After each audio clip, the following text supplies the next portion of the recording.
মাওলানা মিজানুর রহমান আজহারি সর্বজন স্বীকৃত এবং সবার কাছে শ্রদ্ধাভাজন ব্যক্তিত্ব। তাকে নিয়ে এই 2 দিন আপনারা যা আরম্ভ করেছে, অনেকে মাত্র 2টা অনুষ্ঠানে বাংলাদেশে সে যোগ দিয়েছে। সে কি বলেছে, এমন যা বলেছে তার কি আন্দাজে কথা না বানানো কথা? সে বলেছিল একটা ডাকাত চলে গেছে, আর একটা ডাকাত যেন না আসে। কথা তো ঠিকই। এই 2 দিন আগে আমি যাইছিলাম এসে কুমিল্লা, ওর পাশের জেলা ব্রাহ্মণবাড়িয়া। চাঁদার টাকা ভাগাভাগি করতে গিয়ে 10 জন আহত। এটা তো বানানো নিয়ম না, সব তো দেখতে পাচ্ছি আমরা। এই পাশের জেলা নরসিংদী কি নারায়ণগঞ্জ বন্দরে রাতের বেলা গেছে চাঁদা চাইতে, মনে করছে কেউ দেখে না। আরে ভাই, আপনি কোন জগতে আছেন? এই দেশটা এখন গোয়েন্দাদের নখদর্পণে। আপনি জানেন বাস্তবতা, আমি নিজে দেখেছি। আপনি মনে করছেন আমি রাতের বেলা গেলাম, টের পেল কি করে? আরে রাতে আপনি পায়খানায় বসে কি করেন তাও দেখতে পাচ্ছি। তারা কোথায় আছেন আপনি কিছুই টের পান না। আমিও আগে ওই রকম বসতাম। এমন এমন মেশিন ওরা নিয়ে এসেছিল, সেইগুলো এখন এরা কাজে লাগাচ্ছে। আপনি মনে করছেন রাতের বেলা যায় টের পায় কি করে গো? রাতে কেন, আমাবস্যার অন্ধকারে কারো কাছে গেলে সেটা ওরা দেখতে পায় একেবারে স্পষ্ট দিবালোকের মতো। আমি রিমান্ডে পড়ে আছি। কোথায়? আমার বাড়িতে কল দিয়েছে মাওলানা আমিরুল ইসলাম বেলালি। ওইগুলো পুরাটা রেকর্ড করে একেবারে ভিডিও ক্লিপ আকারে আমার সামনে। কি গো আশ্চর্য! এই কথা বলেছে তো কেউ জানার কথা না। আর আপনি চাঁদাবাজি করতে যাবেন, মনে হচ্ছে কেউ টের পায় না। অন্যের বাসায় ডিম পেড়ে মনে করছে কেউ টের পাচ্ছে না। গাইবান্ধা জজের কাছে 50 লাখ টাকা চাঁদা দাবি করেছেন। এটা কি গোপন আছে না প্রকাশ হয়ে গেছে? বরিশালে চাঁদাবাজি করতেছে 2 দল মারামারি করে একজন একেবারে মরেই গেছে, আরো অনেকগুলো আহত। চোরের মার বড় গলা সন্তান এখন দেখতে পাচ্ছি। আগে সন্তান যে চোরের মার নাকি বড় গলা, এখন শুনতে দেখতে পাচ্ছি না। এই জন্য উল্টা পাল্টা মাথা খারাপ করে না করে নিজেকে আগে সামলান। গোয়েন্দারা কিন্তু, আমি বারবার বলছি কেন, কারণ তাদের সাথে আমি দেখেছি কথা বলে। ওরা বলছে আমরা সব নখদর্পণে রেখেছি, সব আমাদের দৃষ্টিতে। আগস্টের 5 তারিখের পর থেকে দিন যত যাচ্ছে আমরা দেখছি এদেশে আসলে কার জন্য কে কি করে। আপনারা যা করছেন নিজের পায়ে অনেকে নিজে কুড়ুল মারছেন, আপনি যে টের পাচ্ছেন না। আর এটা কিন্তু আগস্টের 5 তারিখের আগে এই দেশ আর নেই। আগে নাই আমাদের চোখে চশমা ছিল, এখন তো চশমা নেই, সব আমরা দেখতে পাচ্ছি।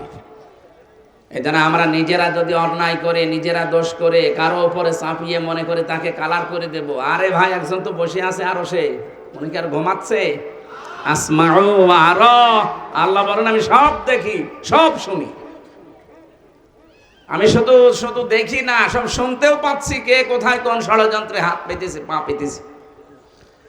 আমায়াকসিব খাতিয়াতান আও ইসমান সুম্মা ইয়ারমি বিহি বারিয়ান ফাকাদ ইহতামালা বুহতানা ওয়া ইসমাম মুবিনা। রব্বুল আলামিন বলেন অনেক মানুষ এমন আছে নিজে অন্যায় কাজগুলো করে, আর অন্যায়টা যখন হয়ে যায় একটা নিরপরাধ মানুষের উপরে দোষটা চাপিয়ে নিজে ভালো সাজে। এরকম মানুষ দেশে নেই? ফাকাদ ইহতামালা বুহতানা ওয়া ইসমাম মুবিনা, সে যেন প্রকাশ্য পাপের বোঝা মাথায় বহন করে ঘুরতেছে। আমার মনে হয় আয়াতটা যদি আল্লাহ দেখিয়ে দিতেন অনেকেই ঘর থেকে বের হতে পারতো না।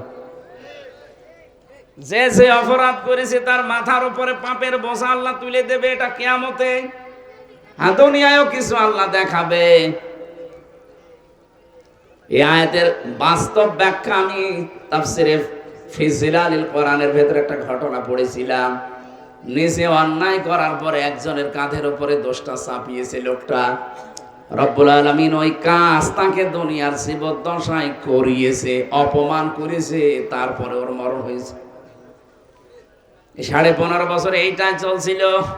নিজেরা অন্যায় করতো, আর কিছু হলেই ভালো মানুষের মাথার উপরে দোষটা চাপিয়ে দিত। আল্লাহ দেখেন পুরাটা এখন সুদে আসলে একেবারে সুদ নিয়ে নিচ্ছে। যা যা করেছিলেন 5 গুণ সেটা আল্লাহ 15 গুণ করাচ্ছে। এখান থেকে যদি আপনার শিক্ষা না হয় আপনি বুঝবেন আপনার কপালে আর হেদায়েত বলে কিছু নেই।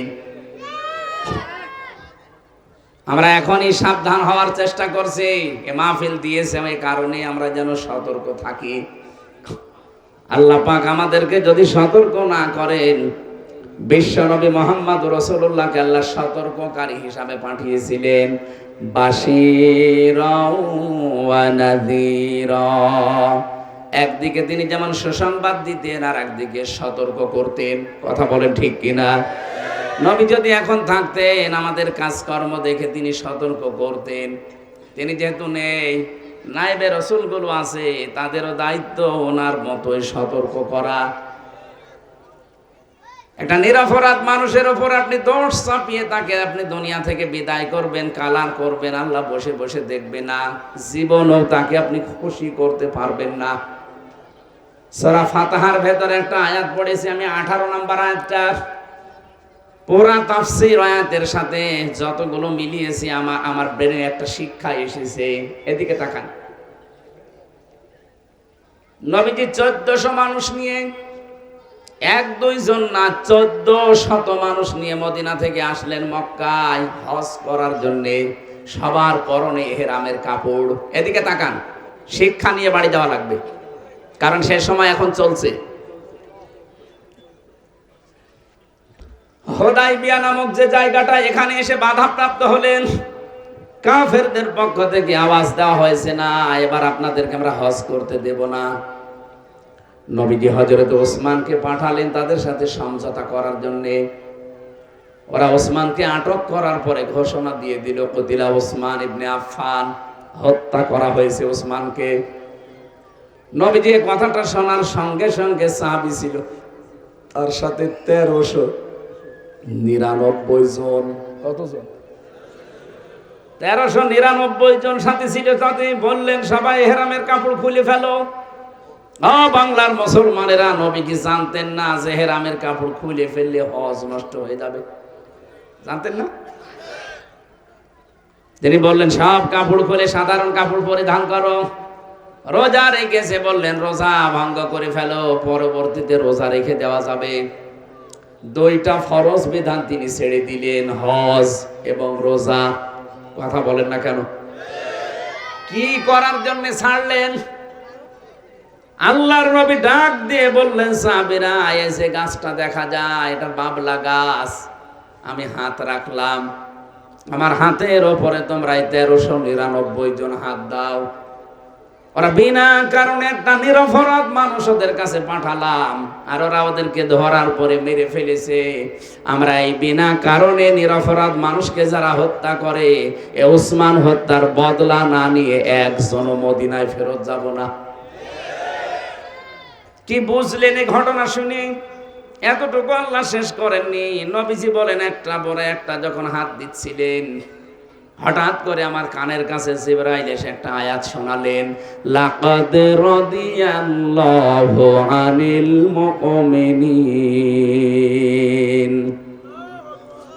শব্দটা খেয়াল করে দেখেছেন? লাকাদ, অবশ্যই, রাদিয়া এটা মাসের সিগা। আল্লাহ পাক বলেন অবশ্যই আমি আল্লাহ রাজি হয়ে গেছি। রাজি হব তা না, রাজি হয়ে গেছি। আমি আল্লাহ নিজে রাজি হয়ে গেছি আলাল মুমিনিনা, এই মুমিনদের উপরে, ইযিউবাইউনাকা, যারা আপনার কাছে হাত দিয়ে এই বায়াত নিচ্ছে, এই শপথ পাঠ করছে, ফাআলিমা মা ফি কুলুবিহিম, তাদের মনের ভেতরে যেটা আছে এটা আমি আল্লাহ জানি। এটা কিন্তু লোক দেখানোর জন্য না, এরা মন থেকে এই বায়াত নিচ্ছে, এই শপথ পাঠ করছে। তাহতা শাজারাতি, এই গাছের নিচে। হে নবী আপনি এদেরকে শুনিয়ে দেন, আপনাকে আমি জানিয়ে দিলাম যে আমি কিন্তু রাজি হয়ে গেছি, যারা মন থেকে এই শপথ বাক্য পাঠ করছে। এ পর্যন্ত ফালিমা মাফি কুলুবিহিম পর্যন্ত জিবরাইল বলে থেমে গেছে। এটা তাফসিরে, আধুনিক তাফসিরে দেখবেন এ পর্যন্ত বলার পরে ফেরেশতা থেমে গেছে, আর কথা বলে না। আয়াত তো শেষ হয়নি। যারা তাফসীর বলছেন তাদেরকে বলছি, হযরতে জিবরাইল ফেরেশতা আয়াত নাযিল করেছেন যখনই দুইটা জায়গায় আমি থেমে যেতে দেখেছি তাফসীরের ভেতরে। তার ভেতরে এটা একটা, আর সূরা তাওবার ৮০ নম্বর আয়াতের অর্ধেক নাযিল করার পরে তিনি থেমে গিয়েছিলেন। একটু ভালো করে বোঝেন, নবীজি ২২ জন সাহাবী নিয়ে যখন জানাজার নামাজ পড়তে যাচ্ছিলেন, আব্দুল্লাহ ইবনে উবাইয়ের সবাই দাঁড়িয়ে গেছে কাতার সোজা করে। জানাজা সামনে তৈরি হবে, নিজের জামা দিয়ে দিলেন নবীজি কাফন বানানোর জন্য, নিজে জানাজা পড়াবেন বলে দাঁড়িয়ে পড়লেন। হযরত ওমর নিষেধ করেছিল, তারপরও তিনি শোনেননি। জানাজা শুরু করবেন, হঠাৎ জিবরাইল এসে এই আয়াতের অর্ধেক নাযিল করেছিল, ইস্তাগফির লাহুম আও লা তাস্তাগফির লাহুম ইন তাস্তাগফির লাহুম ৭০ মাররাতান। এ পর্যন্ত বলার পরে জিবরাইল আর বলে না। এটা তাফসীরে হাক্কানিতে পাবেন। হযরতে জিবরাইল এসে শোনালেন, হে নবী, এই লোকটার জন্য আপনি ক্ষমা চান আর না চান সমান হবে। আপনি যদি এর জন্য ৭০ বারও আল্লাহর কাছে মাফ চান, আল্লাহ মাফ করবে না। এ পর্যন্ত বলার পরে নবীজি বলেন, আমি মনে মনে সিদ্ধান্ত নিচ্ছিলাম যে ৭০ বার যদি আল্লাহ মাফ না করে, আমি এই লোকটার জন্য ৭১ বার মাফ চাবো। কতবার? আল্লাহ তার ৭১ বারের নাম দেয়নি, ৭০ মাররাতান পর্যন্ত দিয়েছে, যে ৭০ বার। এ পর্যন্ত বলে তিনি যখন সিদ্ধান্ত নিতে যাবেন, হঠাৎ করে ফেরেশতা জিবরাইল আয়াতের পরবর্তী অংশ তাকে শোনালেন, ফালাইয়াগফিরাল্লাহু লাহুম। ইয়াগফির মুসারে বর্তমান, ভবিষ্যৎ, প্রেজেন্ট, ফিউচার। এর আগে আছে লান, এর আগে আছে ফা। ফেরেশতা জিবরাইল বলে, হে নবী, আপনি কার জন্য ৭১ বার মাফ চাবেন বলে আপনি প্রস্তুতি নিচ্ছেন? এই লোকটার জন্য যদি আপনি ৭১ না, কিয়ামত পর্যন্ত এর জন্য মাফ চান, শুধু এর জন্য না, শেষে হোম আছে জমির, এটা বহু বচন, শুধু এর জন্য না, এরকম চরিত্র দুনিয়ায় যাদেরই আছে, কিয়ামত পর্যন্ত এরকম মানুষের জন্য কেউ যদি ক্ষমা চায়, কিয়ামত পর্যন্ত তাদের কোনো মাফ হচ্ছে না, হবেও না। অথচ লোকটা নবীজির পেছনে নামাজ পড়তো, নবীজির সাথে রোজা রাখতো, ইফতারি করতো, নবীজির সাথে হজ করেছে, ও নবীর মতো দাড়ি, টুপি, জুব্বা, খাবার খাওয়া সব ওকে ছিল। শুধু রাজনৈতিক জীবনে বিশ্ব নবীকেও মানত না, ওর নেতা ছিল আবু জেহেল। একটা মাত্র দোষের কারণে লোকটা মরে গেছে, মরেছে মুনাফিক হয়ে, তাও মুনাফিকের সর্দার হয়ে। আপনি কি এখান থেকে কি বুঝলেন? ফেরেশতা জিবরাইল এই জায়গায় অর্ধেক বলার পরে থেমে গিয়েছিলেন, পরবর্তীতে আরো কঠিন করে জানিয়েছেন। এই আয়াতটা, এই ফাআলিমা মাফি কুলুবিহিম, এ পর্যন্ত আমি রাজি হয়ে গেছি এই মুমিনদের উপরে। একজন না, আলাল মুমিনিনা বহু বচন দিয়েছেন এই কারণে, কারণ এখানে মানুষের সংখ্যা ১৩৯৯ জন। কত জন? ১৩৯৯ জনের উপরে আমি আল্লাহ রাজি হয়ে গেছি। ইদি বায়ুনাকা, যারা আপনার কাছে বায়াত নিচ্ছে, তাহতা শাজারতি, এই গাছের নিচে। এদের মনের ভেতরে যে কথা, এদের মুখেও একই কথা, কারণ এই মুখের কথা এদের মনে আছে, কারণ ওদের মনের খবর আমি আল্লাহ জানি। ওরা লোক দেখানোর জন্য এই শপথ নিচ্ছে না, এটা আপনার মন থেকে নিচ্ছে। এই জন্য হে নবী, এদেরকে আপনি শুনিয়ে দেন যে আমি রাজি হয়ে গেছি। সঙ্গে সঙ্গে ফেরেশতা জিবরাইল এ পর্যন্ত বলার পরে থেমে যায়। নবীজি তখন নিজের বাম হাতটা এদের হাতের উপরে লাগিয়েছে, ডাক দিয়ে বললেন, সাহাবীরা, আজকের এই ময়দানে যত মানুষ আমার হাতে হাত দিয়ে শপথ নিলে, সবার উপরে তো আল্লাহ রাজি হয়ে গেছে, কিন্তু এখানে তো একটা মানুষ নেই। হযরত ওসমানকেও তো ওরা মেরে ফেলেছে, হত্যার আদেশ দিয়েছে, মেরে ফেলেছে, ওরা হত্যা করে ফেলেছে। তো ওসমান তো এখানে নেই, আমি এই হাতটা উপরে তুলে দিলাম, আমার বাম হাতটা, এটা ওসমানের হাত। আল্লাহ পাক যেহেতু আজকের এই দলের উপরে, জামাতের উপরে, এই বায়াতের উপরে যেহেতু রাজি হয়ে আয়াত নাযিল করেছেন, কয়েকটা সুসংবাদ এবার জিবরাইল শোনালেন। ফানজালাস সাকিনাতা আলাইহিম, হে নবী, আল্লাহ পাক এই দলের উপরে, এই বায়াতের যারা আছে তাদের উপরে শান্তি প্রশান্তি নাযিল করবেন। এতটুকুই শেষ করেননি, পরে আরেকটা শব্দ জুড়ে দিয়েছেন, ওয়া আসাবাহুম ফাতহান করিবা। হে নবী, আপনাকে একটা নিশ্চিত এবং নিকটবর্তী বিজয়ের সুসংবাদ আল্লাহ দিচ্ছেন। তাফসিরে মুফাসসিরিন ইকরাম শিক্ষা বের করেছেন। এবার তাকান, একটা নিরপরাধ, একটা বিনা কারণে নিরপরাধ মানুষকে তারা অত্যাচার করে মেরে ফেলবে। নবীজি এজন্য সিদ্ধান্ত নিয়েছিলেন যে 1399 জন আছো, একজনও মদিনায় যাওয়া যাবে না এই হত্যার বিচার না করা পর্যন্ত। ওরা এই কথা, যেই খবর পেয়েছে যে মুহাম্মদ শপথ করাচ্ছে যে প্রতিশোধ না নিয়ে বাড়ি যাবে না, ওরা ভয়তেই হযরত ওসমানকে ছেড়ে দিয়েছে। সুবহানাল্লাহ বলেন, আলহামদুলিল্লাহ বলেন, আল্লাহু আকবার বলেন, যাই বলেন। কি নিয়ে যাবেন আজকে এখান থেকে? একটা নিরপরাধ মানুষকে যদি ওরা খালি মেরে ফেলার হুমকি দিয়েছে, মেরে ফেলেনি, মিথ্যা সংবাদ ছড়িয়েছে, এ কারণে যদি রহমতের নবী, এত নরম দিলের নবী গরম হয়ে যেতে পারেন, আজ বাংলাদেশে এই 54 বছরে কত মানুষ, নিরপরাধ মানুষ মারা হয়েছে, গুম করা হয়েছে, আয়না ঘরে রাখা হয়েছে, গায়েব করে দেওয়া হয়েছে, আপনি বলেন। আপনি শুধু সুবহানাল্লাহ পড়ে, আলহামদুলিল্লাহ পড়ে সেজদা দিয়ে জান্নাতে চলে যাবেন। নবীজি পারতেন না যে না, দিনকাল ভালো না, ওরা ওসমানকেই মেরে ফেলেছে, চলো আমরা মদিনায় পালিয়ে চলে যাই। এটা রহমতের নবী, এত নরম দিলের নবী হঠাৎ গরম হয়ে বললেন আমরা প্রতিশোধ না নিয়ে ফেরত যাব না। ওরা ভয়তেই ছেড়ে দিয়েছে ওসমানকে। এই 18 কোটি জনগণ আমরা যদি সত্যি এভাবে সিদ্ধান্ত নিতে পারতাম, কোনো বিনা কারণে নিরপরাধ মানুষকে কেউ মেরে ফেলতে পারবে না, আটক করে রাখতে পারবে না, এই দেশে কোনো মানুষ বিনা কারণে জেলেও থাকতো না। জালেমরা ভয়ে ছেড়ে দিত। কোরআনের পাখি আল্লামা দেলাওয়ার হোসাইন সাইদি রহমতুল্লাহ আলাইহি, তাকে যেদিন ধরেছিল জালেমরা, তারা নিজেরাও জানতো যে আমরা মিথ্যার উপরে আছি।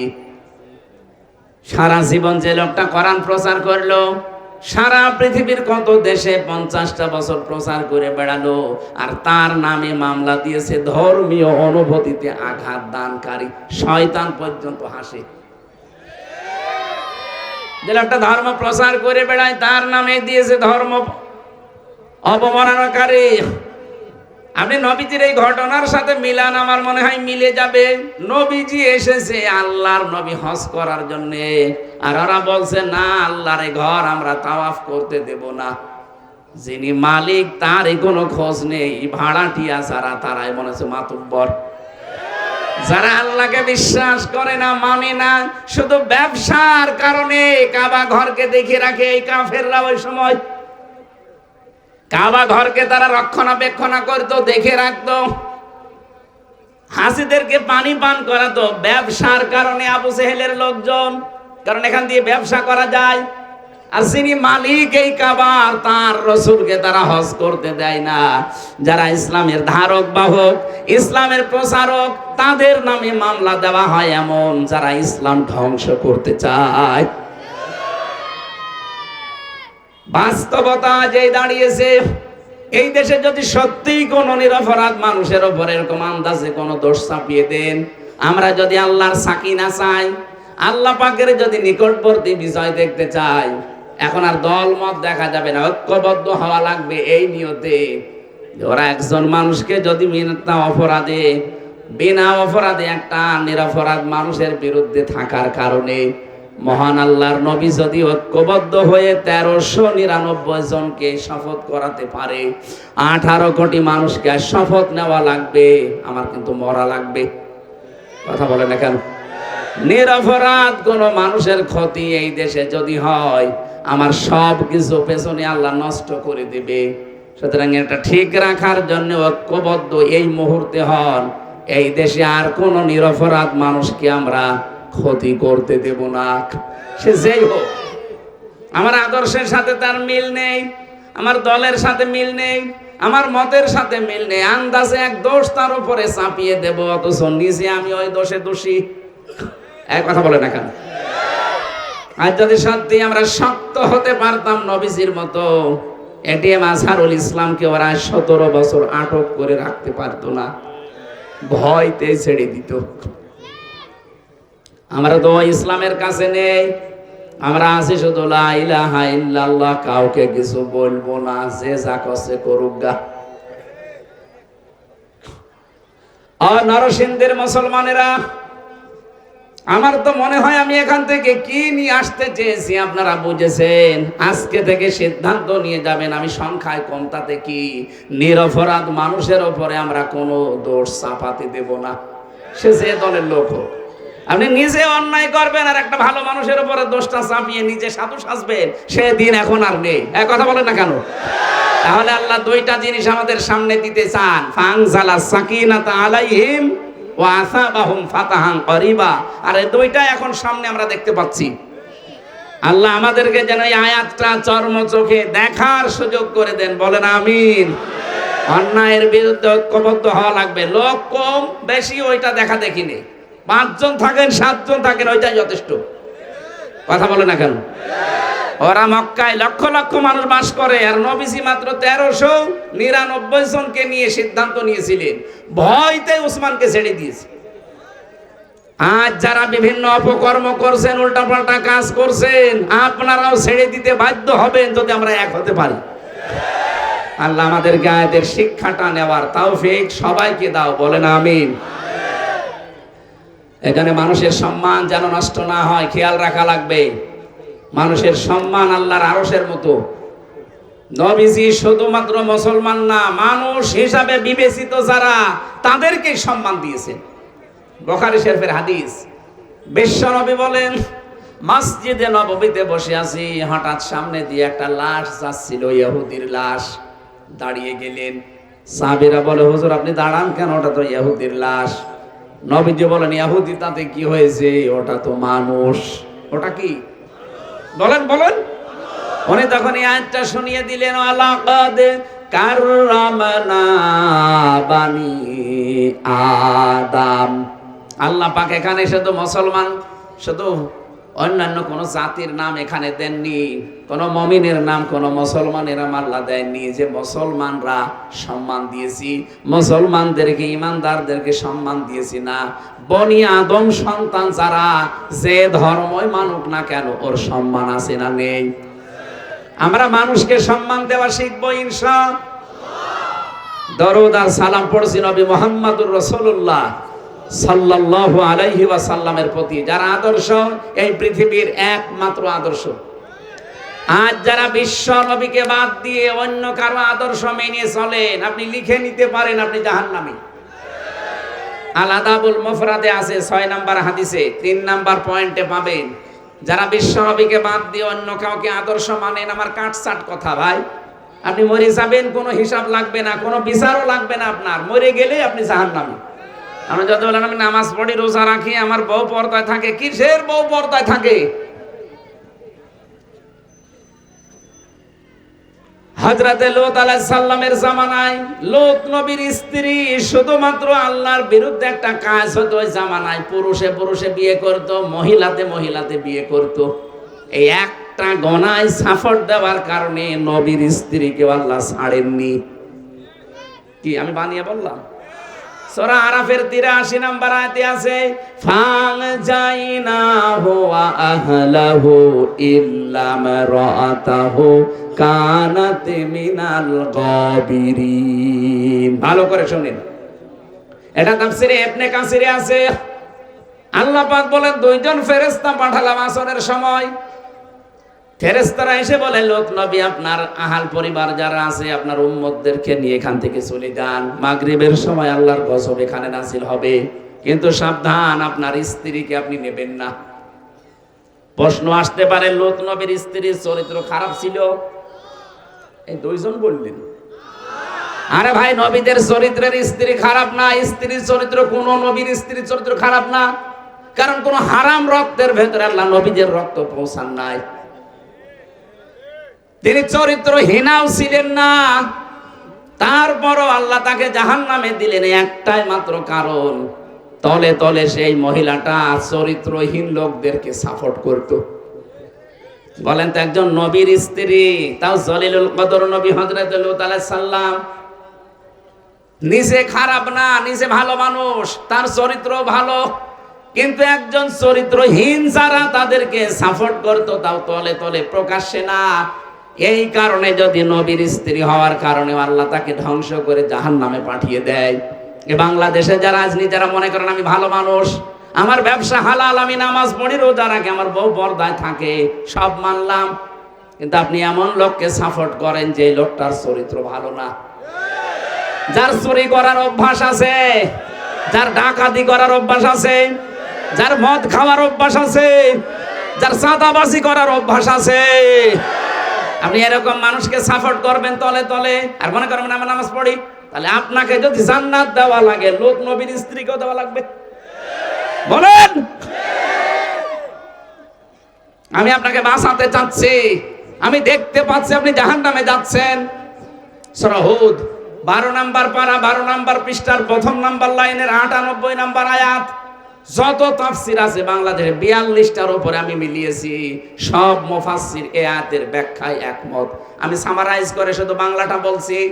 ইয়াকদুমু কওমাহু ইয়াউমাল কিয়ামাতি ফাআওরাদাহুমুন নার ওয়া বিইসাল বিরদুল মাওরুদ। আয়াতের বাংলায় যে আলেম বসে আছে, আয়াতের সব মুফাসসির বাংলা অর্থ দিয়েছে এইটা, যে দলের নেতা জাহান্নামী, ওই দলের যত কর্মী আছে সব জাহান্নামী। নেন এই আয়াতটা কেটে কোরআন থেকে বাদ দিয়ে দেন, আপনার কোন বাবা পারে দেখি দেন। আপনি মনে করছেন আমি ভালো মানুষ, একটা একটু খারাপ মানুষ একটু রাইল মাইল খায়, আমার নেতা একটু সাপোর্ট করলে কি হয়? কি হয় মানে আপনার কারণেই তো ও জোর ধরে। আপনি ওর পেছন দিক থেকে সরিয়ে আসেন, ও জোর পাবে না। মাইয়াশফা শাফাআতান হাসানাতান ইয়াকুল্লাহু নাসিবুম মিনহা ওয়া মাইয়াশফা শাফাআতান সাজ্জিয়াতান ইয়াকুল্লাহু কিফলুম মিনহা। দুনিয়ায় কেউ যদি ভালো কাজের সুপারিশ করে, কেউ যদি রায় দেয়, সমর্থন জানায়, কাউকে সাপোর্ট করে, কিয়ামতের ময়দানে এই লোকটা ভালো কাজ করে যা পাবে সাপোর্ট করে আপনি তাই পাবেন। এই জন্য বহু মানুষ কিয়ামতে আমল নামাজেই পড়তে দেবে। আল্লাহ বলবেন ইকরা, পড়, কিতাবাকা কাফা বিনাফসিকা আলাইকা হাসিবা, পড়, এটা তোর নিজের জন্য, তুই জান্নাতে না জাহান্নামে যাবি, তুই নিজেই যথেষ্ট। যেই পড়বে দেখবে ওর ভেতরে হজ করার সওয়াব লিখা। বলবে আল্লাহ আমি তো গরিব মানুষ, হজ করিনি, এটা মনে হয় ফেরেশতারা ভুল করে লিখে ফেলেছে। আল্লাহ পাক বলেন বান্দা আমি জানি হজ করনি, কিন্তু এমন মানুষকে তুমি সাপোর্ট দিয়েছিলে যে এই লোকটা ক্ষমতায় যাবার পরে হজের বিল পাস করেছিল সংসদে। হজে যাইতে 8 লাখ 9 লাখ টাকা লাগবে, সেখান থেকে আল্লাহর ঘরে যাওয়ার এই ফরজ ইবাদত 3.5 লাখ 2.5 লাখ টাকায় সম্পন্ন করার সিদ্ধান্ত নিয়েছিল। এটা জালেমরা করেছিল না 9 লাখ? এখন কিভাবে 4.5 লাখে হচ্ছে? আরো কমবে।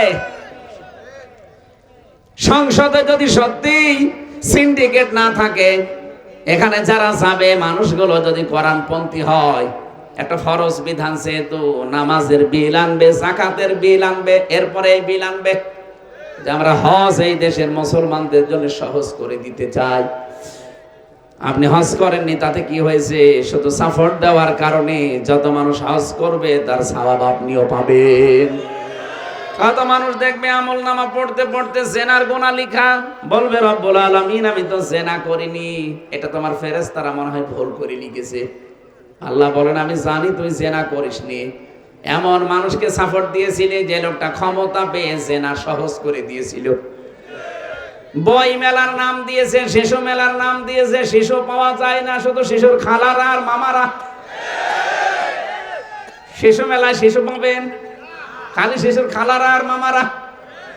ওই জায়গায় অ্যাক্সিডেন্ট হয়, তাও বাসেটি রাখে না। কথা বলছে না কেন? কারো চোখে চোখে অ্যাক্সিডেন্ট হয়, কারো হাতে মুখে অ্যাক্সিডেন্ট হয়, আর বাকি জায়গা তো বললাম না। এত অ্যাক্সিডেন্ট আপনি ব্যবস্থা করে দিলেন, আপনার কারণে তো ওই লোকটা এত জোর পায়। এই জন্য নিজে ভালো হলে শুধু হবে না, অন্যায়কারী যারা, চরিত্রহীন যারা, যাদের চরিত্র বলতে কিছু নেই, এইরকম মানুষকে কেউ যদি তলে তলে সাপোর্ট করেন, আপনাকেও লূত নবীর স্ত্রীর মতো জাহান্নামে যাওয়া লাগবে। আর সাফ কথা তো বলে দিলাম, আপনার রাগ হলেও এটাই ফাইনাল কথা। এটা যদিও ফেরাউন সম্পর্কে নাযিল হয়েছে, সূরা হুদ ৯৮ নম্বর আয়াত। যেই দলের নেতা জাহান্নামে যাবে, ওই দলের যত কর্মী আছে সব জাহান্নামে যাবে। অনেকে এটা শোনার পরে বলে, জাহান্নামের ভয় আমার দেখাবেন না, জাহান্নামে যাবাস। জাহান্নাম আপনি নাম শুনেছেন, গেছেন কোনদিন? বাস্তবতা বোঝেন? রিমান্ডে এতদিন শুধু নাম শুনতাম, ওই 10 দিন আমি মাটির নিচে রিমান্ডে থেকেই বুঝেছি যে রিমান্ড কারে বলে। তাও তো আমার সেরকম কিছু করেনি। যাদের করেছিল আর আমার পাশের রুমে ছিল, আমাকে শুধু দেখিয়েছিল জিনিসপত্র, আমার ওইভাবে কিছু করেনি। রিমান্ডে শুনতাম যে হাতের নখ তুলে নেয়, অথচ নখ যাদের তুলেছে আমার রুমেই তারা ছিল।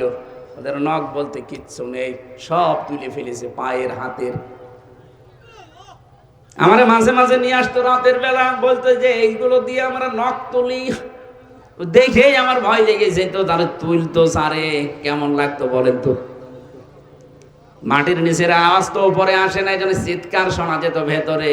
যখন নখ তুলতো তখন আমি চিৎকার শুনতাম, মারে বাবারে বলে চিৎকার দিচ্ছে, কিন্তু কিছুই করার নেই, শব্দ বাধা। একটা চেয়ারের সাথে এভাবে বসিয়ে দেয়, ফিতা লাগিয়ে দেয় হাতের সাথে, পায়ের সাথে, মাজার সাথে একটা বেল্ট দেয়, শুধু কারেন্টের সুইচ দেবে। আমার মনে হয় মিনিটে কয়েক হাজার বার ঘুরবে। আপনি চোখে মুখে অন্ধকার দেখবেন, সেই স্বাভাবিক হয়ে যাবেন, কি গো কি দেখলাম।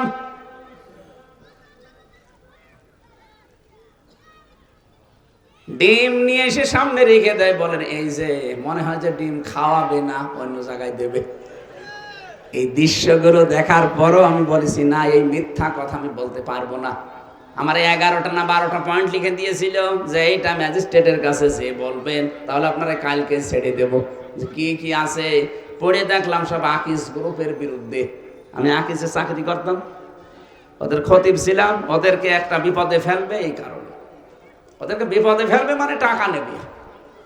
2 নম্বরে জামাত ইসলামের বিরুদ্ধে, শিবিরের বিরুদ্ধে, দেশের বিরুদ্ধে আমাকে এরা টাকা পয়সা দেয়, আমি যেন দেশের বিরুদ্ধে কথা বলি। এই কথাগুলো ম্যাজিস্ট্রেটের কাছে যে বলবেন না, এত মিথ্যা কথা বলা সম্ভব না। আপনি কি করবেন করেন। এই জন্যই তো টাঙিয়েছিল, মাথায় দড়ি দিয়ে আমার 11 ঘন্টা টাঙিয়েছে। এই কারণে আমার পেছনে হ্যান্ডকাপ দিয়ে বেঁধে দিয়ে, পায়ের সাথে শিকল লাগিয়ে, ডান্ডা বেড়ে দিয়ে, চোখ বেঁধে দিয়েছে কালো কাপড় দিয়ে। আমি প্রায় 3 ওয়াক্ত নামাজ ইশারায়, 4 ওয়াক্ত নামাজ ইশারায় পড়েছিলাম, নামাজও পড়তে দেয়নি শয়তানরা আমারে। এই দুপুর বেলা নিয়ে গেছে 12টা, 12:30টার দিকে, একবারে রাত 11:30টার সময় নিয়ে এসেছে। সারাদিন ওই মাটির নিচে, ওই ঘরের ভেতরে জোহরের নামাজ, আসরের নামাজ, মাগরিবের নামাজ, এশার নামাজ কখন হয়েছে আমি জানি না, খালি এশারায় পড়েছিলাম। এই নামাজ পড়ার কথা বললে গালি দেয়। কি হয় নামাজ পড়ি, নামাজ পড়ি আমি দেখি না, ও নাকি নামাজ পড়ে। আবার আল্লাহর ভুল ধরে যে আল্লাহর এই কাজটা ঠিক হয়নি। ও নরসিংদীবাসী, যে কথাটা বোঝানোর জন্য পর্যন্ত আসলাম, আপনি বলেন যে জাহান্নামের ভয় দেখাবেন না, জাহান্নামে আমার যাওয়া আছে। কি যাওয়া আছে আপনি জাহান্নাম বোঝেন? বিশ্বনবী জানিয়েছেন, জাহান্নামের ভেতরে মানুষের যখন ক্ষুধা লাগবে, জাহান্নামের ভেতরে যখন মানুষের ক্ষুধা লাগবে, ইন্না শাজারাতাস সাক্কুম তুআমুল আসিম কাল মুহলি ইয়াগলি ফিল বুতুন কাগালিল হামিম খুযুহু ফাগুল্লুহু সুম্মাল জাহিমা সাল্লু। এই আয়াতগুলো যদি কেউ বুঝে বুঝে পড়ে, এমনি চোখ দিয়ে পানি আসবে, ও টেরও পাবে না। এত কঠিন ভয়ঙ্কর খাবারের কথা আল্লাহ দিয়েছেন। সাক্কুম একটা ফলের নাম, ওটা খোদার কারণে মানুষ খাবে, সঙ্গে সঙ্গে পেটের ভেতরে যা আছে নাড়ি ভড়ি সব পায়খানা রাস্তা দিয়ে বের হয়ে যাবে। ঝাক্কুম গাছের ফলের বর্ণনা পড়েছিলাম। ওটা খাবারের পরে পেটে যাবে, আর সামনেও বের হবে না, নিচ দিয়েও বের হবে না। একটা গলার কাঁটা যেভাবে বাঁধে ওইভাবে বেঁধে থাকবে। মনে করবে পানি খেলে হয়তো এটা ছেড়ে যাবে। জাহান্নামের টক বগে একেবারে যে পুষ আর রক্ত গরম হচ্ছে, ওটা দিয়ে যখন ভেতরে দিতে চাইবে, মুখের কাছে আসার সঙ্গে সঙ্গে এইগুলো সব ঝলসে পড়ে যাবে। খেতে চাইবে না, দূরে ফেলে দেবে। ফেরেশতারা তুলে এনে ওরে একেবারে ভেতরে দেবে।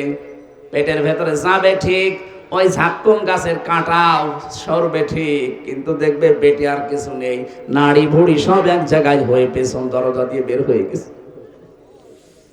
এই আযাব শুরু হচ্ছে একদিন, 2 দিন, 5 দিন না, চলতেই থাকবে এভাবে আযাব।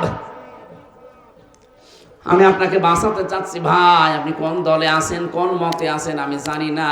ইসলামের বাইরে যারা চলে, সত্যি যদি তাদের অনুসরণ করেন, ও যদি জাহান্নামে যায়, আপনাকেও যাওয়া লাগবে, মাস্ট বি।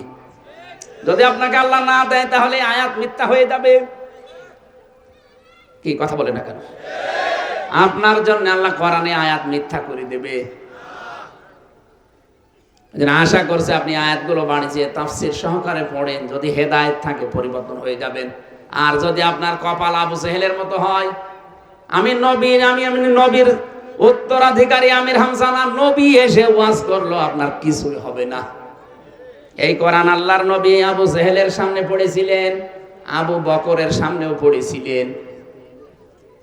আবু বকর কোরআন শোনার পরে তার ঈমান যা ছিল ওটা আরো বেড়ে গেছে, আর আবু জেহেল কোরআন শোনার পরে ওর ঈমান বাড়ে নাই, ওর শয়তানি বেড়ে গেছে। এদেশে আমরা দেখতে পাচ্ছি এখন কোরআনের আলোচনা শুনলে যারা হালকা পাতলা ঈমান আছে ওর ঈমান বাড়ে, আর যার ঈমানই নেই, লোক দেখানো একটা বেঈমান, ওর শুধু আবু জেহেলের মতো শয়তানি বাড়ে। আপনি কি আবু জেহেলের মতো মন নিয়ে বসে আছেন, না আবু বকরের মতো? আবু জেহেলের মতো মন নিয়ে আছেন কারা? হাত তোলেন তো। একজন, এই 2 হাত তুলিস। ঠিক আছে, 2 জন আছে, না বুঝে তুলিস। ও আবু জেহেলের মতো মন নিয়ে বসে আছে, ও কিয়ামত পর্যন্ত ওয়াজ শুনলে কিছু হবে ওর? এই ক্যামেরা আবার ওইদিকে মেরে হাত আবার ভাইরাল করে দিও না যে আবু জেহেলের মতো বসে আছে। না ঠিক আছে, না বুঝে হাত তুলেছে। আমরা আবু জেহেলের মতো মন নিয়ে আছে, কিন্তু এখানে নেই, আশপাশে আছে। কথা বলে না কেন? এখানে যারা আছি সব আমাদের মন আবু বকরের মতো, যেন যাদাতুহুম ঈমানা, কোরআন শুনলে আমাদের ঈমান বেড়ে যায়। কথা বলে ঠিক কিনা? আমার লাস্ট এবং ফার্স্ট কথা এইটাই, আমাদের আদর্শ যাদের ঠিক নেই, আপনি মরে গেলে আমির হামজা না, আমির হামজার বাপ দোয়া করলো, আপনি জাহান্নামে যাবেন। মনে করে যে না, এত বড় হুজুর দোয়া করছে, কিসের বড় হুজুর, নবীর দোয়া আল্লাহ ফেরত দিচ্ছে। তার আদর্শ শুধু ঠিক ছিল না। এজন্য আশা করছে আপনিও বুঝবেন। এরপর না বুঝলে আমা আলাইনা ইল্লাল বালাগ, আমার আর কিছু করার নেই। সূরা আহকাফ একটা মাত্র আয়াত পড়েছি। আজকের আলোচনার বিষয় কেউ কারো নয়। শুনবেন না চলে যাবেন? শুনবেন না? এই দুনিয়াতে আসলে এরকমই, কেউ কারো না। কার জন্য আপনি কি করছেন? আয়াতটা যখন ফেরেশতা নিয়ে আসে, বিশ্ব নবী আয়াতটা শোনার পরে নিজের মেয়েকে ডাকলেন, ফাতেমাতুজ জোহরাকে, হযরতে হাসান হুসাইন তার নাতি, তাদেরকে ডাকলেন, নিজের ফুফুকে সফিয়াকে ডাকলেন। ডাক দিয়ে বললেন, দেখো এই মাত্র জিবরাইল আমাকে জানিয়ে দিয়েছে যে আল্লাহ আমার সাথে কি করবে এটা আমি জানি না, এমনকি আল্লাহ তোমাদের সাথে কি করবে এইটাও আমি জানি না। আমার প্রতি যা ওহী হয় এইটাই শুধু আমি তোমাদেরকে শোনাই, আমি শুধু সতর্ককারী ছাড়া আর কিছু না। ও মা ফাতেমা, তুমি আমার মেয়ে, দুনিয়ায় যতদিন আমার আন্ডারে আছো, আমার সামর্থ্য অনুযায়ী তোমাকে আমি দিতে পারবো, কিন্তু সাবধান, মরণের পরে আমি নবীর মেয়ে এই পরিচয়ে কিছুই হবে না। এজন্য নিজের কাজটা নিজে করে দুনিয়া থেকে বিদায় নাও। ও হাসান হোসাইন, আমি ভালোবাসি কলিজার চাইতে বেশি তোমাদেরকে, কিন্তু কিয়ামতে আমার নানা নবী ছিল এ পরিচয় কিচ্ছু হবে না। নিজের কাজ আগে দুনিয়ায় নিজে করে যাও। ফুফুকে বললেন, হে আমার বাবার বোন, আপনি আমার ফুফু, কিয়ামতের দিন এই পরিচয় আপনি দিতে পারবেন না, আমার ভাতিজা নবী ছিল মুহাম্মদ, আমারে মাফ করো না। নিজের চরকায় নিজে তেল দেবেন। নিজের কাজ যদি নিজে করে যেতে না পারেন, কারো উপরে ভরসা করে কোনো লাভ।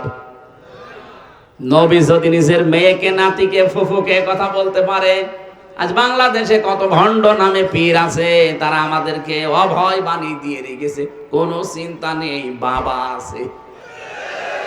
কিসের বাবা? ও বাবারই কি হবে, ও বাবা জানে। এই জন্য কারো উপরে ভরসা করে কোনো লাভ নেই। ফাইদা নফি খফি সরি ফালা আনসাবা বাইনাহুম ইয়াউমা ইযিল ওয়ালা ইয়াতাসাআলুন। সূরা মুমিনুন 99 নম্বর আয়াতে আল্লাহ, 101 নম্বর আয়াতে আল্লাহ জানিয়েছেন, সিংহায় যখন ফুৎকার দেওয়া হবে, সঙ্গে সঙ্গে যত রকমের সম্পর্ক ছিল সব কাট হয়ে যাবে। নসবের বহু বচন আনসাব, সব সম্পর্ক কাট হয়ে যাবে। এমনকি কিয়ামতের দিন যখন তুমি উঠবে, পরিচিত মানুষ থাকলে সে তোমার পরিচয়ও দেবে না। ইয়াউমা ইযিন ওয়ালা ইয়াতাসাআলুন, সামনাসামনি যদি দেখাও হয়ে যায়, ও বলবে না এটা আমার ছেলে ছিল। তাফসিরে আমি পড়েছি, মুফাসসির লিখেছেন, ফি জিলালিল কোরআনে সাইয়্যিদ কুতুব লিখেছেন, কিয়ামতের দিন অনেক সন্তান তার মায়ের পা ধরে 500 বছর পরে থাকবে। 500 বছর পরে মা মুখের মতো লাঠি দিয়ে বলবে, দুনিয়া আমার বিয়েই হয়নি, ছেলে পাবো কোথায়? কার কথা বলছেন আপনি টের পেয়েছেন? আপন মায়ের কথা। আপন মা যদি 500 বছর পা ধরে রাখার পরও মুখে লাঠি দিয়ে বলতে পারে আমার বিয়েই হয়নি, ছেলে পাবো কোথায়? কার উপর ভরসা করে আছেন বলেন? রব্বুল আলামিন বলেন, কুল মা কুনতু বিদআম মিনার রাসূলি ওয়া মা আদরি মা ইউফআলু বি ওয়ালা বিকুম। হে নবী, আপনি ভালো করে এটা মানুষকে শোনান যে আমি কোনো নতুন রাসূল না। আমার আগে বহু রাসূল আল্লাহ পাঠিয়েছিলেন, তাদের ধারাবাহিকতায় আমাকে আল্লাহ পাঠিয়েছে। আমি জানি না তোমাদের সাথে আল্লাহ কি করবে, এবং কি আমি এইটাও জানি না আমার সাথে আল্লাহ কি করবে। যদিও পরবর্তীতে নবীর সম্পর্কে আল্লাহ আমার সুসংবাদ জানিয়েছেন, মা তাকাদ্দামা মিন যামবিকা, আপনার আগে পরে সবকিছু আমি আল্লাহ ক্ষমা করে দিয়েছি, আপনার চিন্তা নেই। কিন্তু আপনার উম্মতদেরকে জানিয়ে দেন যে তাদের সাথে আমি কি করব, এটা কিন্তু নবীজি বলতে পারেন নাই। সুতরাং নবী যখন নিজে গ্যারান্টি দিতে পারেন না যে আমাদের সাথে কি হবে, এই মুহূর্তে আমার নিজেকে নিজে পাল্টানো লাগবে না, লাগবে না। আয়াতের এসেছে, হযরতে আবু যর রাদিয়াল্লাহু তাআলা আনহু বর্ণনা করেন, নবীজির আপন মেয়েটা যখন ইন্তেকাল করে, ফাতেমাতুজ জাহরা কবরে নিয়ে গিয়েছিলাম। নিজে কবর খোঁড়ার পরে কবরের উপরে দাঁড়িয়ে বললাম, হে কবর, তুমি জানো আজকে তোমার ভেতরে কারে রাখা হবে? এখানে রাখতে যাচ্ছি আজকে হযরতে আলীর স্ত্রী, যাকে আল্লাহ তামাম দুনিয়ার কাফেরদের জন্য বাঘ বানিয়ে পাঠিয়েছিলেন। সাবধান, হযরতে আলীর স্ত্রীর সাথে বিয়াদবি করবা না। কোনো আওয়াজ নেই। দ্বিতীয় নম্বরে বললেন, তোমার ভেতরে জান্নাতের সর্দার হবে যুবকদের, হযরতে হাসান হোসাইন, তার মাকে রাখতে যাচ্ছি, বিয়াদবি করবা না। তৃতীয় নম্বরে তিনি ঘোষণা দিলেন, জানো তোমার ভেতরে কারে রাখছি? জান্নাতের মহিলাদের নেত্রী হবে, সর্দারিনী ফাতেমাতুজ জাহরাকে, বিয়াদবি করবা না। তিনবারের পরে কোনো আওয়াজ যখন আসে নাই, হযরতে আবু যর বলে, নবীর মুখে শুনেছিলাম কবরে নাকি এই এই এই হয়, কই কোনো আওয়াজ তো পাই না। এবার তিনি চতুর্থ নম্বরে বলেছিলেন, কবর, আমি নবীর মুখে বহু কথা শুনেছি তোমার সম্পর্কে, তোমার ভেতরে যারা আঁকছি তিনি কিন্তু বিশ্ব নবী মুহাম্মদ রাসূলুল্লাহর কলিজার টুকরা মেয়ে ফাতেমা। খবরদার, খবরদার, বিয়াদবি করবা না। হঠাৎ কবরের মানুষের মতো কথা বেরিয়ে আসছে। আবু যর কান খাড়া করে শোনো আর মানুষকে শুনিয়ে দাও। আমি হযরত আলীর স্ত্রী চিনি না, জান্নাতের নেত্রী ফাতেমা চিনি না, হাসান হোসাইনের মা চিনি না, বিশ্বনবী মুহাম্মদুর রাসূলুল্লাহর মেয়েকেও চিনি না। কাজকর্ম যদি দুনিয়ায় ভালো থাকে আমি জান্নাত হয়ে যাব, কাজ যদি ভালো না হয় আমার ভেতরে আসলে আমার আচরণ টের পাবে। একদিক থেকে শুধু একটা চাপ দেব, এই পাশের হাড় ওই পাশে গিয়ে মিশবে। হযরত আবু যর বলেন, ওই দিন আমি একটা চিৎকার দিয়ে কবর থেকে উঠে পড়লাম, জীবনে আর কোনোদিন সংসার করার সাহস পাইনি। নবীর মেয়ে ফাতেমা তো জোহরা এত বেশি পর্দাশীলা ছিলেন, এই পৃথিবীতে এত বেশি পর্দার কথা আমি আরো কারো জীবনে পাইনি। তিনি মরণের পরও পর্দা যেন লঙ্ঘন না হয় স্বামীকে বলতেন, স্বামী মারা গেলে বেশি মানুষ ডাকবেন না, কয়েকজন মানুষকে ডেকে রাতের বেলা তাড়াতাড়ি কবরে দিয়ে দেবেন। দিনের বেলা যদি জানাজা করেন হাজারো মানুষ আসবে, হয়তো উপরে কাপড় দিয়ে ঢাকা থাকবে, এর উপরেও অনেক মানুষ আমাকে দেখে বলবে নবীর মেয়ে এরকম মোটা ছিল, এরকম লম্বা ছিল। মরণের পরও আমার পর্দা ঠিক রাখা লাগবে, এটা যেন লঙ্ঘন না হয়। মা বোন যারা এসেছেন, সম্মানিতা মা বোনেরা, আপনার অবস্থান কোথায়? তিনি মরণের পরও যেন পর্দা লঙ্ঘন না হয় সে ব্যাপারেও সতর্ক। আর আমরা নিজেদের যত রকম গোপন অঙ্গগুলো আছে এগুলো আরো মানুষকে দেখাতে পারলে নিজেকে ধন্য মনে করে। আমি শয়তানের প্রথমে কয়েকটা কাজ কারবার বলছিলাম না, যে অহংকারী, শয়তান অপচয়কারী। শয়তানের আর একটা বড় কাজ হচ্ছে শয়তান যৌনতা ছড়াতে ভালোবাসে। ও কিন্তু জান্নাত থেকে আদম এবং হাওয়াকে বের করে দেবে এই উদ্দেশ্য তার প্রথমে ছিল না। শয়তানের প্রথম উদ্দেশ্য ছিল আদম আর হাওয়াকে আমি উলঙ্গ করে দেখবো। বলেন নাউজুবিল্লাহ। এজন্য যৌনতা ছড়াতে যারা ভালোবাসে, নিজেকে উলঙ্গ করে মানুষকে দেখাতে যারা ভালোবাসে, বুঝবেন ওটাকে শয়তান দখল করে ফেলেছে। আজকে মাওলানা আলমগীর সাহেব যদি বাড়ি যায়, স্ত্রীকে সালাম দেওয়ার পরে স্ত্রী যদি বলে কুকুরের বাচ্চা, ওনার রাগ হবে? রাগ হবে ওনার? না না, জ্ঞানী মানুষ হলে রাগ হবে না, চিন্তা করবে আমার শিক্ষিতা মেয়ে, ধার্মিক বউ, একটা ভালো বংশের মেয়ে, কোনোদিন আমার মুখের ওপরে মুখ তুলে কথা বলে না। আজকে আমারে গালি দিচ্ছে শুকুরের বাচ্চা, কুকুরের বাচ্চা। অবশ্যই এর জিনে ধরেছে। কিসে ধরেছে? স্বাভাবিক নেই, আরে ভূতে ধরেছে, জিনে ধরেছে। ওগুলো চলে গেলে আবার ঠিক হয়ে যাবে। স্বাভাবিক থেকে অস্বাভাবিক আচরণ করলে যদি জ্ঞানী মানুষের কথা বলতে পারে যে আমার বউ ভূতে ধরেছে, জিনে ধরেছে। আপনি যখন দেখবেন আপনি যৌনতা ছড়াতে ভালোবাসেন, যেগুলো দেখানো দরকার স্বামীকে ওগুলো পাবলিককে দেখান, মনে করবেন আপনি আর মানুষ নেই, আপনাকে শয়তান দখল করে ফেলেছে। এরকম মহিলা দেশে নেই? কোরআনে কারীম বারবার সতর্ক করছে মেয়েদেরকে। আমি জানি শুধু নামাজ পড়ে, শুধু রোজা রেখে এই পৃথিবীতে শুধু নামাজ পড়ে রোজা রেখে আপনি জান্নাতে যেতে পারবেন না। দুইটা কাজ খুব বেশি করা লাগবে, একটা পর্দা আর একটা স্বামীর হেফাজত। স্বামী এই বিষয়টা যদিও ছোট্ট মনে হচ্ছে, ওর মর্যাদা কত বেশি আপনি জানেন। সম্মানিতা মা বোনেরা, নবীজি বলেন আমি যদি এই পৃথিবীতে আল্লাহ বাজে সেজদার অনুমতি দিতাম, মেয়েদের কানের কাছে মুখ নিয়ে বলতাম স্বামীর পায়ে সেজদা করো। আপনি বোঝেন তার মর্যাদা কি, কোথায় আল্লাহ তাকে রেখেছেন। হযরতে খাদিজাতুল কুবরা জীবনে এক ওয়াক্ত নামাজ পড়েননি, একটা রোজা রাখেননি, একবারও হজ করেননি, 1 টাকা যাকাতও দেননি, কারণ এগুলো নাযিল হয়েছে তার সব ইন্তেকালের পরে। অথচ তার জন্য আল্লাহ জান্নাতে একটা ঘর আলাদা বানিয়ে পাঠিয়ে দিয়েছে, যেটা সুসংবাদ দাও জিবরাইল, নবীকে বলো তার স্ত্রী খাদিজার জন্য ঘর আল্লাহ জান্নাতে অলরেডি বানিয়ে রেখেছে।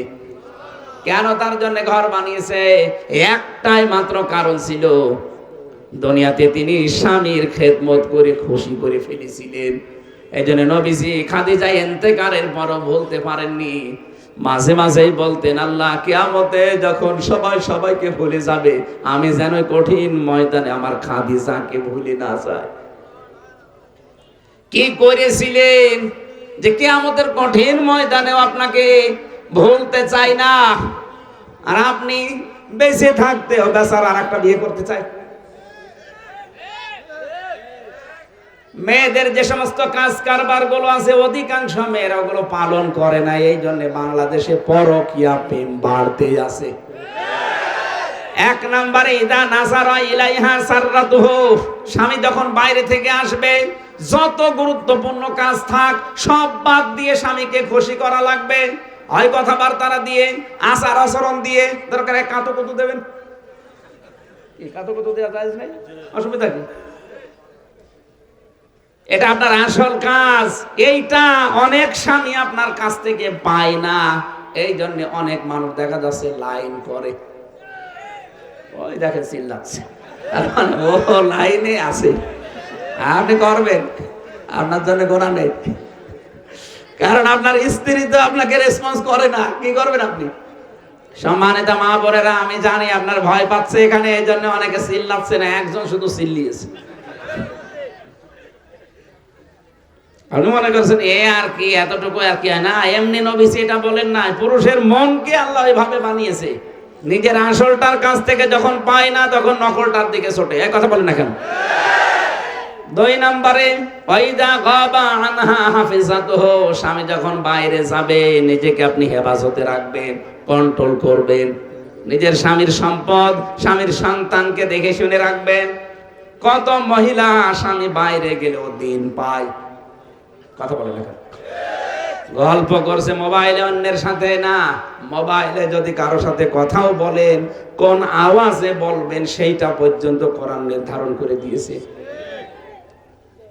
সূরা হাসাবের 33 নম্বর আয়াতে আছে, আকারনা ফি বুয়ুতিকুন্না ওয়ালা তাবাররাজনা তাবাররুজাল জাহিলিয়াতিল উলা। হে নবী, মেয়েদেরকে বলেন তারা যেন জাহিলি যুগের মেয়েদের মতো রূপ সৌন্দর্য প্রদর্শন করে বাইরে না আসে। মা বোনেরা, আপনারা খেয়াল করেন, খাদিজাতুল কুবরা রাদিয়াল্লাহু তাআলা আনহাকে জান্নাত দেওয়ার একটাই কারণ, আমি তার পুরা জীবনী পেয়েছি, তিনি স্বামীকে এত বেশি খুশি রাখতে পেরেছিলেন, স্বামীকে এত বেশি সাপোর্ট দিয়েছিলেন। রাতের বেলা যখন নবীজি আসতেন, খাদিজা স্বামীর জন্য বিছানায় না ঘুমিয়ে দরজার সাথে হেলান দিয়ে ঘুমাতেন। এই কাজগুলোতে আল্লাহ খুশি হয়ে জান্নাতে একটা ঘর বানিয়ে তার জন্য জীবিত অবস্থায় পাঠিয়ে দিয়েছে। এজন্য স্বামীর হেফাজত করা, স্বামীর সম্পদ, স্বামীর সম্মান, স্বামীর সন্তান এবং নিজেকে হেফাজত করে যদি স্বামীর জন্য কেউ প্রস্তুত করে রাখতে পারেন, আমার বিশ্বাস কিয়ামতে আপনি খাদিজার সাথে জান্নাতে থাকতে পারবেন। যে ঘরটা আল্লাহ পাঠিয়েছিলেন জান্নাতের, ওটা কেন পাঠিয়েছেন? ফেরেশতা জিবরাইল এসে ঘোষণা দিয়েছিলেন, হে নবী, আপনি খাদিজাকে বলবেন এই ঘরটা আল্লাহ তার জন্য পাঠিয়েছে, জান্নাতের ভেতরে বানিয়েছে একটাই কারণ, কারণ আপনার জন্য খাদিজা ঘরটাকে নয়েজ মুক্ত রাখে, আওয়াজ মুক্ত রাখে। আপনার স্বামী বাইরের কর্মজীবন শেষ করে যখন বাড়িতে আসবে, আল্লাহর কসম, আপনি ঘরটা যদি নয়েজ মুক্ত রাখতে পারেন, আওয়াজ মুক্ত, একটা শান্ত শিষ্ট নির্মল একটা পরিবেশ যদি স্বামীকে উপহার দিতে পারেন, খাদিজার জন্য যদি আল্লাহ জান্নাতে ঘর পাঠায়, আপনাকেও আল্লাহ জান্নাতে ওরকম একটা নিরাপদ ঘরের অধিকারী করে দেবেন। দুই নম্বরে পর্দার বিধান। এই আয়াতের ভেতরে তিনটা বিষয় আমি পেয়েছি।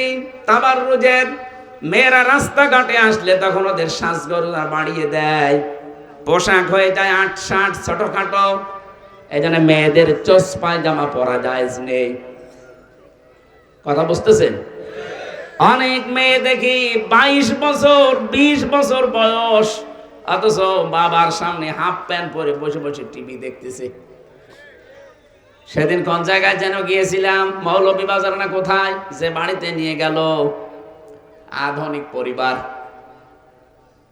ওরা এই সমস্ত ধার ধারে না, আল্লাহ রাসূলকে বিশ্বাস হালকা হালকা করে। কি অবস্থা! মেয়ের বয়স এত বেশি, আমি জানতাম না। আমার বলছে, হুজুর আমার মেয়েটার একটু ফু দিয়ে দেবেন। আমি মনে করছি 3-4 বছর বয়স হবে, ও আল্লাহ দেখি হাতি চলে আসতেছে। কমপক্ষে 20-22 বছর 25 বছর তো হবে। আর সেই রকম মোটা মানে কি নিয়ে এসেছেন? তোমার ছোট মেয়ে, এই ছোট, এই ছোট হলে বড়টা কি? তাড়াতাড়ি নিয়ে যান, দোয়া মোয়া করা লাগবে না, দোয়া করতে হলে আমি দোয়া হয়ে যাব, ও দোয়া লাগবে না, নিয়ে যান। পানি নিয়ে আসেন, পড়ে দিচ্ছি। মেয়েটা চাই যে অবস্থাতে হুজুরের কাছে নিয়ে আসছে, একটু কিছু পরিয়ে নিয়ে আয়। ও যা পরিয়েছিল ওইটা নিয়ে চলিয়েছে। আর পরে ওই চোস পায়জামা, তাও পায়জামা পা পর্যন্ত নয়, হাঁটু পর্যন্ত, এতটুকুই খুব বেশি হলো হাঁটু নিয়ে। হুজুর আপনি এত সুন্দর করে তাকিয়েছেন। আরে ভাই তাকানো লাগে, ও তো একবার দেখলেই বুঝে ফেলি যে তো কি জিনিস পরিস। আবার গেঞ্জি গায়ে দেওয়া, উপরে খালি একটা ওড়না দেওয়া, তো পাতলা ওড়না, ও ছাতার ভেতর দিয়ে সব দিয়ে দেখা যাচ্ছে। আমি বললাম আপনি দোয়া করা লাগবে না ভাই, নিয়ে যান, আমি দোয়া অলরেডি করে ফেলেছি। কি দোয়া করব? এ দোয়া করতে গেলে এখন আমি নিজেই দোয়া হয়ে যাব। 22 বছর 25 বছরের মেয়ে গেঞ্জি গায়ে দেয়, নাউজুবিল্লাহ মিন যালিক। আবার হাফ প্যান্ট পরে, এইটা পরে আমার স্বামীর সাথে না, বাবার সাথে বসে বসে টিভি দেখতেছে। আপনি লজ্জা করে না? আপনি বাবা, আপনি একটা দায়িত্বস, আর দায়িত্বস হলো ইয়াদখুলুল জান্নাহ, এই শব্দটা মুযাক্কার, মহিলাদের বলে নাই, বলেছে গার্জিয়ানকে। হয় বাবা, নাই স্বামী, নাই বড় ভাই, নাই বড় ছেলে। যেই মহিলার এরকম উল্টা পাল্টা চলে, যার গার্জিয়ান আছে, তারা বাধা দেয় না, এগুলো সব দায়িত্বস। আর দায়িত্বস হলো ইয়াদখুলুল জান্নাহ, ইয়াদখুলু মুযারে, বর্তমান ভবিষ্যৎ, প্রেজেন্ট ফিউচার। দায়িত্ব জান্নাতে যাচ্ছে না, যাবেও না। সম্মানিত মা বোনেরা, এখানে 2টা কাজ আমি একটু আদেশ দিলাম আপনাদেরকে নবীর হাদিস থেকে। স্বামী যাদের আছে, জায়েজ কথাগুলো মেনে যতটুকু পারা যায় খুশি রাখবেন। আর পর্দাটা এটা খেয়াল রাখবেন, সাজগোজ করে বাইরে যাওয়া যাবে না। বাইরে যেতে হলে পুরাতন কাপড় পরেন, দরকার হয় মানুষ যেন না তাকায়। এই যে যারা বোরকা পরেন রং বেরঙের, ফুল ফুলওয়ালা, এমব্রয়ডারি করা, না, জায়েজ নেই এটা। এরকম বোরকা পরা যাবে না, যেটা পরলে আপনার আকর্ষণ আরো বাড়ে। এটাও তাবাররুজের ভেতরে অন্তর্গত। 3 নম্বরে মাজা হেলে দুলে যারা চলে, এটাও তাবাররুজ। আল্লাহ মেয়েদেরকে এই কাজগুলো থেকে হেফাজত করুন, বলেন আমিন। নামাজ পড়ার ওয়াজ করা লাগবে মেয়েদের কাছে, রোজা রাখার ওয়াজ করা লাগবে মুসলমানের কাছে। কোন কারণে? নামাজই যদি না পড়ে ও মুসলমান থাকে। এই জন্য নামাজের কথা আমি সচরাচর ভাবে বলতে চাই না। নামাজ মুসলমান পড়বে না, পড়বে কি? আজান হওয়ার পরে মুসলমান নারী আর অন্য ধর্মের নারীর ভেতরে পার্থক্য এই, এরা আজান হলেই নামাজে দাঁড়াবে, অন্য মহিলা যারা অন্য ধর্ম মানে ওদের নামাজ কালামের কোনো ধার ধারে না। আল্লাহ আমার মেয়েদেরকে ফাতেমাতুজ জাহরার মতো বানিয়ে দিন। পর্দা খুব গুরুত্বপূর্ণ বিধান। পর্দার কারণে আপনার এত সম্মান। পর্দা না থাকলে আপনার আর কুকুরের একই। কারণ কুকুর দেখবেন 2.5 হাত, 1.5 হাত, 2 হাত, 1 হাত, এত বড় বড় লেজ হয়। আমি বাইরের দেশের কুকুর দেখেছি, অত বড় বড় লেজ, অথচ লেজ পুরা উল্টা করে 3-4 ভাঁজ করে লজ্জা স্থান দেখায়, মানুষকে দেখায় যে যা দেখবি দেখ। যারা নিজেদের এত বড় শাড়ি, 12 হাত শাড়ি না ওদের, এত বড় শাড়ি, এত বড় ওড়না, এরপরও নিজেদের লজ্জা স্থান যেগুলো গোপন, এইগুলো মানুষকে যারা দেখান, আপনি মনে করবেন আপনি আর কুকুর একই। এখন নিকৃষ্ট কথা বলা ঠিক না, তারপরও বলে ফেললাম। সম্মানিত মা বোনেরা, আশা করছি পোশাক আশাক শালীন করবেন। 4 পিস কোথায় গেল? 3 পিস, 3 পিস কোথায় গেল? 2 পিস। এখন আর 2 পিসও না, এখন 1 পিস। আমার পুরাতন ক্যাম্পাস গিয়েছিলাম, আমি তো প্রথমে রাজশাহী ছিলাম, এরপরে কুষ্টিয়া ভার্সিটিতে। দেখতে গেলাম, যে দেখি মেয়েদের এখন পোশাক আশাক হয়ে গেছে খুব বেশি হলো 2 পিস 1 পিস। অথচ মুসলিম মেয়েরা, এই মানুষগুলোই পরবর্তীতে রাষ্ট্রের বড় বড় দায়িত্ব পাবে। এই জন্য আমরা চাচ্ছি এই ছোটকাল থেকে এদেরকে তৈরি করার জন্য আপনার ছেলেকে, আপনার মেয়েকে আগে 3 বছর অন্তত নুরানি মক্তবে পড়াবেন। 3টা বছর ওকে ট্রেনিং দিয়ে দেন, এরপরে যেখানেই দেবেন ওকে আর বিপদগামী করার মতো কেউ সামনে নেই। অনেকে ষড়যন্ত্র সামনে চালাচ্ছে, পারবে না ইনশাল্লাহ। আমি আপনাকে গ্যারান্টি দিতে পারি, 3 বছর আপনার ছেলেকে হোক মেয়েকে হোক আগে পড়িয়ে নেন। ওর ভেতরে যেটা আল্লাহ তৈরি করে দেবে 3 বছরে, কোরআনের কারণে, হাদিসের কারণে, ও যত বড় জায়গায় যাবে অন্তত কোনো দিন ও নেশাগ্রস্ত হবে না। কত মেয়ে এখন নেশা করে জানেন আপনি? নেশাগ্রস্ত হবে না। দুই নাম্বারে শুধু নেশাগ্রস্ত না, শেষ বয়সে আপনাকে বৃদ্ধাশ্রমে দিয়ে আসবে না। আমার মেয়ে তো আল্লাহ ছেলে দেয়নি, মেয়ে দিয়েছে, আমি তো ওইভাবেই তৈরি করছি। আপনিও তৈরি করেন, শেষ বয়সে গ্যারান্টি দিয়ে দিলাম। আমি একেবারে খোলাখুলি বলছি, মেয়েকে যদি চরিত্রবান এবং মেয়েকে দায়িত্বশীলা হিসাবে গড়ে তুলতে চান, পরিবারের স্বামীর এবং বাবা মার, আপনি ইসলামী ছাত্রী সংস্থায় নির্দ্বিধায় ভর্তি করে দিবেন। এটা একটা নিয়ামত, একটা প্রতিষ্ঠান। আপনাকে আমি গ্যারান্টি দিতে পারি, আপনার এই মেয়েটা যদি লেখাপড়া করে একেবারে বাংলাদেশ শেষ করেও আসে, কোনোদিন আপনার মুখের উপরে মুখ তুলে কথা বলবে না। যদি বলে, এরকম কোন মেয়ে যদি দেখাতে পারেন যে একেবারে ছোট থেকে একেবারে শেষ পর্যন্ত এই ছাত্রী সংস্থায় থাকার পরে ও মুখ তুলে কথা বলে, আমি ওয়াজ করা বন্ধ করে দেবো। দেখান, যদি দুই একটা হয় সেটা মানুষ নয়, ওটা শয়তান। এত বড় বাইন্ডিং এর ভেতরে থেকেও যদি নষ্ট হয়ে যায়, তে আর কিছু নেই বাংলাদেশে। কত মেয়েকে বিশ্ববিদ্যালয়ে আমি লাল পানি দিয়ে কুলি করতে দেখেছি। ওই খালেদা হলে, হাসিনা হলে, এরপরে ফজিলাতুন্নিসা শেখ মুজিব হলে মেয়েরা থাকে। সকালবেলা আমরা নামাজ পড়ে বের হই, আর ওরা লাল পানি দিয়ে কুলি করে। লাল পানি বোঝেন? মেয়েদেরকে আমি বিড়ি সিগারেট খাওয়া দেখেছি। এগুলো এমনি হয়নি। আশা করছি আপনি 3 বছর ছোটকালাতে যেভাবে তৈরি করতে চান ওইভাবেই তৈরি করা যাবে। কাদা মাটির মতো থাকে, বড় হয়ে গেলে তখন যদি এই নামাজ পড়বি না, তোর বাড়ি থেকে তাড়িয়ে দেবো, উল্টো করে বলবে বেটা তুই বের হ। যেন আশা করছি আমাদের ছেলে মেয়েরা যেন নষ্ট না হয়ে যায়। আমরা আর কয়দিন থাকবেন আপনি? আর নাই 50 বছর পরে কবরে চলে যাবেন, কিন্তু ওরা তখন এই জমিন চাষ করবে। আগামীর বাংলাদেশ বারবার বলে কোরআনের হাতে আল্লাহ তুলে দাও, এমনি দেবে না, এগুলো তৈরি করা লাগবে। জালেমরা চেষ্টা করছে অন্য কায়দায়, আমরা চেষ্টা করব পুরা উল্টা। আল্লাহ আমাদের তৌফিক দিন, বলেন আমিন। আমার দায়িত্ব শুধু ইত্তাবিউ ইল্লা মা ইউহা ইলাইয়া, যা ওহী নাযিল হয়েছে ওইটা পৌঁছিয়ে দেওয়া। আমানা ইল্লা নাযীরুম মুবিন, আমি সতর্ককারী ছাড়া আর কিছু না।